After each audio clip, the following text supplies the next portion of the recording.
Alors, suite au paragraphe de extréma d'une fonction sur un intervalle, voilà un exercice d'application par lequel vous allez comprendre mieux comment déterminer les extrémums d'une fonction sur un intervalle ou même sur son domaine de définition.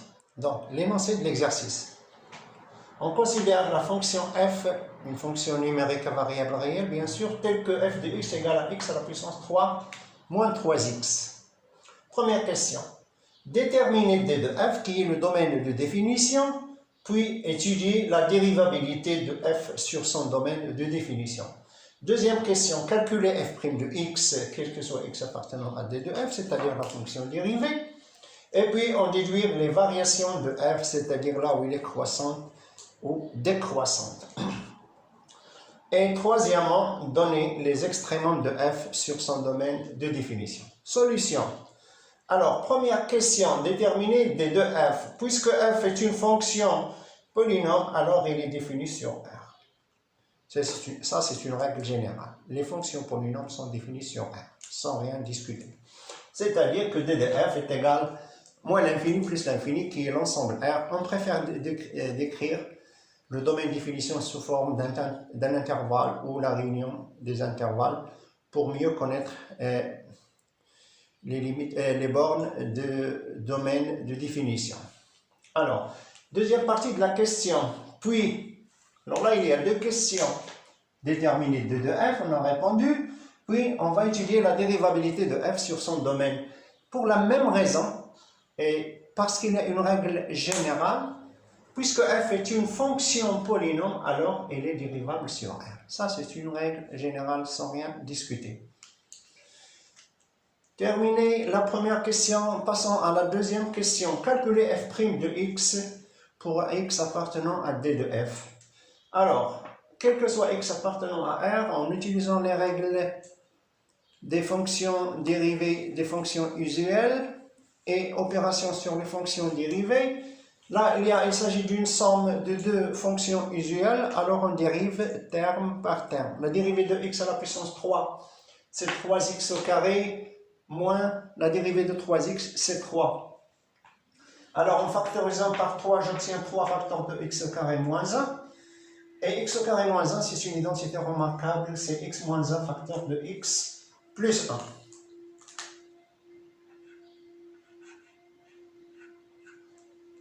Alors, toujours on préfère de factoriser f' de x, comme j'ai dit l'autre fois, parce que c'est facile d'étudier le signe d'un produit de deux facteurs en déterminant le signe de chaque facteur. Parce qu'il y a une règle générale qui dit si A et B sont de même signe, alors A fois B sera positif. Et si A et B sont de signes contraires, alors leur produit est de signes négatifs. Voilà pourquoi on préfère toujours factoriser f' de x. Alors, calculer f' de x, puis la deuxième partie de la question, déduire les variations. Alors, on connaît bien maintenant que pour étudier les variations de f de x, il faut étudier le signe de f' de x. Et là où f' de x est positif, la fonction sera croissante. Là où f' de x est négatif, la fonction est décroissante. Donc, alors on doit étudier le signe de f' de x. Alors 3 est strictement positif, donc ça ne va pas causer problème de signe. Reste le signe de x au carré moins 1 qui est aussi x moins 1 facteur de x plus 1. Alors x moins 1, x au carré moins 1, on connaît bien que c'est un trinôme de la forme ax au carré plus bx plus c. Et c'est un trinôme du genre qui a deux racines. C'est pour cela que j'ai factorisé pour que je puisse voir les racines. Alors les racines sont 1 et moins 1. Je n'ai pas eu de l'espace ici pour résoudre l'équation f' de x égale à 0. Mais c'est clair que x égale à 1 ou x égale à moins 1. Donc ce trinôme, x au carré moins 1, a pour 0 ou racine 2 0 ou deux racines qui sont moins 1 et 1. Donc elle s'annule en moins 1 et en 1. À l'extérieur des racines, il est de signe positif. Voilà.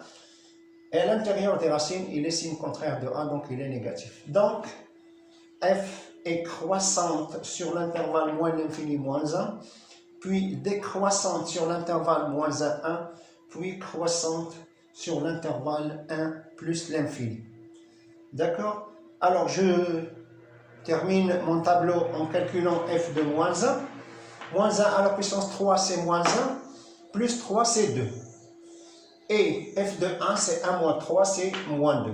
Je peux même calculer la limite à moins l'infini, en moins l'infini de f, puisque c'est une fonction polynôme, c'est la limite du plus haut degré, donc c'est la limite de x à la puissance 3, et moins l'infini à la puissance 3, c'est moins l'infini.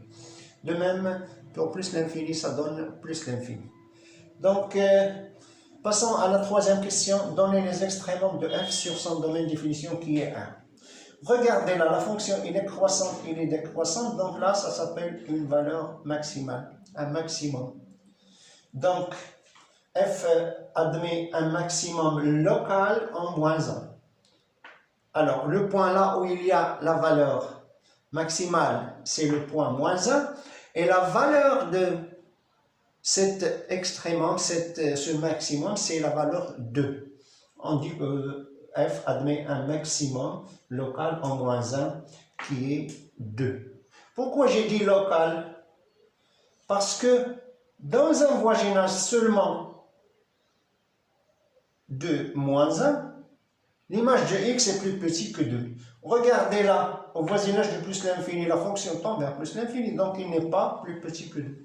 Il prend des valeurs plus grandes que 2. Donc loin de ce point-là, les images sont plus grandes que 2. Ils dépassent le 2. Donc la valeur, cette valeur maximale, on dit qu'elle est locale, c'est-à-dire au voisinage de moins 1.